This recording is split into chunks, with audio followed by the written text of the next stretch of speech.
support.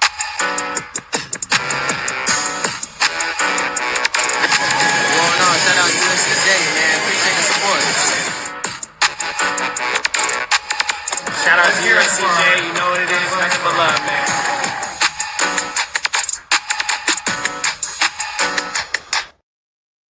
Trojan Felly, what's up, man? USCJ here, man. Let's talk about it.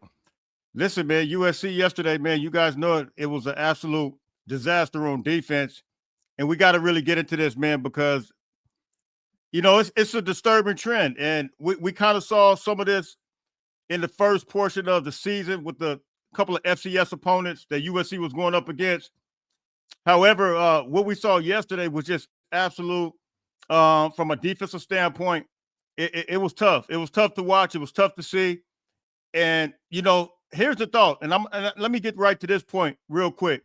Part of me yesterday on live instantly, my instant reaction said that USC should have slowed up the scoring and left a little bit of time based on the fact that USC's defense all throughout the game, I totally didn't feel comfortable that we could stop anybody. And the first thought that came to my mind yesterday in watching this game was that as soon as we scored, I just felt like the game was over. I felt like we left too much time off the clock. Now, that's part of me that felt that way, and then part of me felt that you got to put the points up. You got to lead the points up. If the opportunity's there, you got one-on-one with Makai Lemon, you got to give it to him. And Jaden Mayava threw a phenomenal throw. And as a result, it was on our defense. Now, I personally can't put this on Lincoln Riley. To me, Lincoln Riley, for the most part, I felt like called a pretty good game. I felt like the game was called right from an offensive perspective, but I got to put it on the defense completely. I got to put it on the defense for the simple fact that, and we plan to go live sometime today. I'll talk with B. Shaw. He may be coming on with me, as well as Jaywalk. I got to get the time right. And it may be the same time we've been doing it, maybe 5 Eastern, 5:30 Eastern, 2:30 West Coast time. So we'll talk about that. But here's the thing: when you score like that, and you have a minute left, a minute, whatever it was, 48 minutes or 48 seconds, you put it in the hands of your defense. And let's just go back to the first portion of the game. All throughout that game yesterday, I saw no major adjustments at all in the game from a defensive perspective.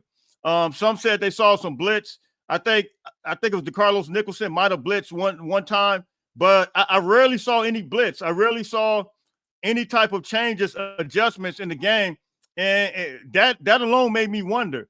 Yes, we were out of we didn't have Kamari Ramsey. We're short out. We don't have Chasen Johnson. But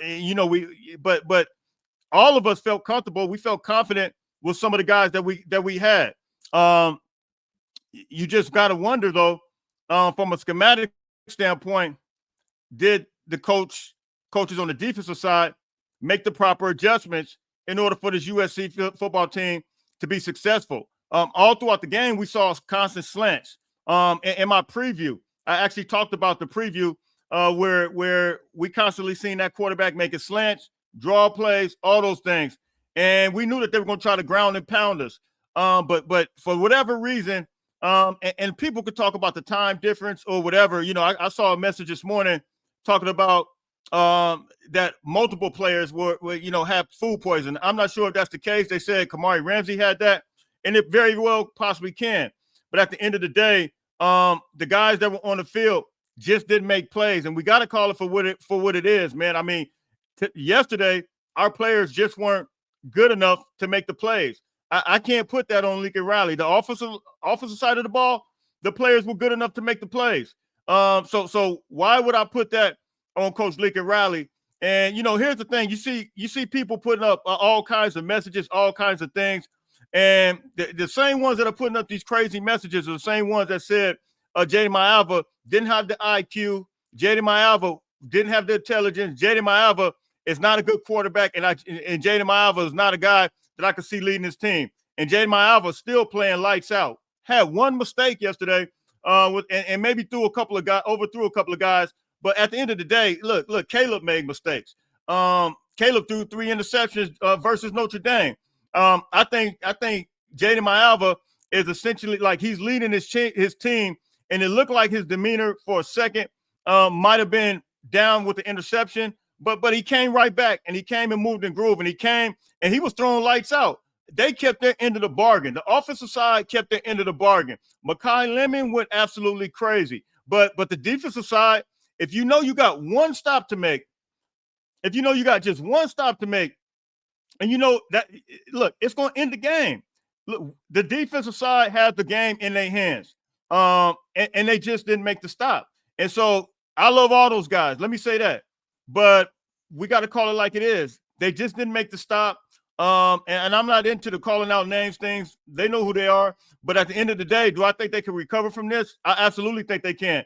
But they're going to have to draw something from a schematic standpoint to where these guys are absolutely able to pursue the ball better. It seems like it's constant communication issues in the defensive backfield, and you just don't know. I mean, at least, let me say this, at least from a defensive line standpoint, when we were leading the country in sacks, we've seen these guys making progress. And, you know, yesterday they came out flat. I don't know, the time difference, whatever could have been, they look totally different from, you know, being beat off the ball.